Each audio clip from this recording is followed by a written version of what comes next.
Let's break down Hamas's October 7th attack on Israel. At 6:35 am, the first sirens warned of a wave of rockets in central and southern Israel.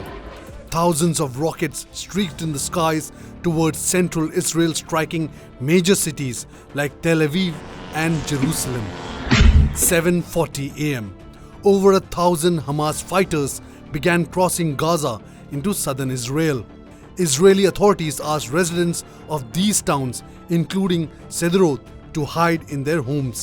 8:23 am, the scale of the attacks becomes clear.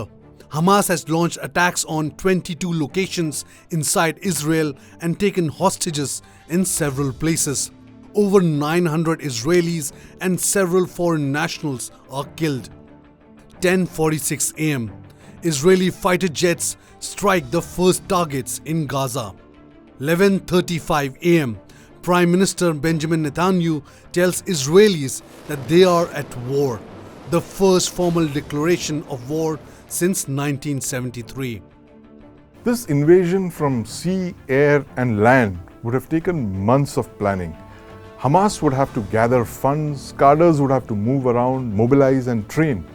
It would need to stockpile on arms and ammunition, including the 5,000 rockets it fired at Israel. Now, all of this would have generated what intelligence agencies call chatter, which is an increase in the volume of signal traffic, which would have told these agencies that something big was being planned. On the 7th of October, all of these agencies failed. They were literally blindsided by this massive military operation launched by Hamas, literally under their nose.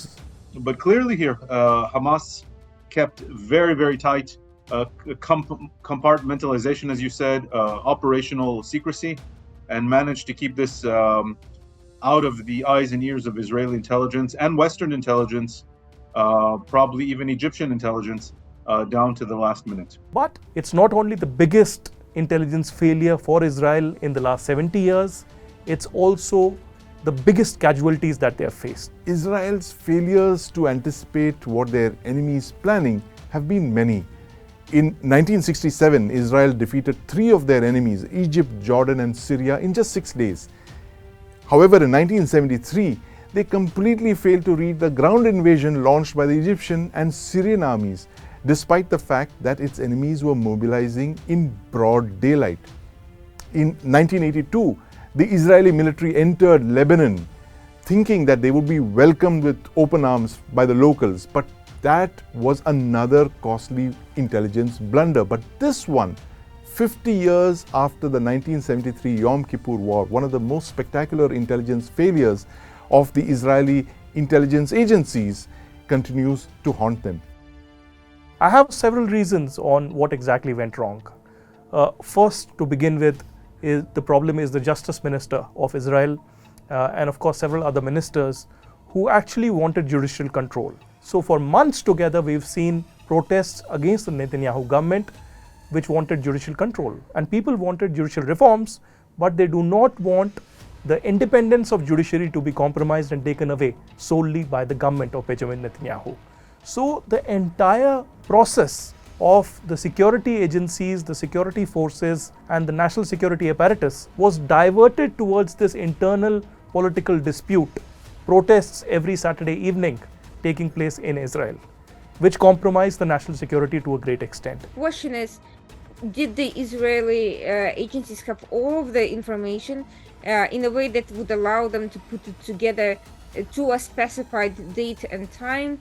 Were they misdirected because allegedly the information flow from Hamas was tightly compartmentalized and controlled?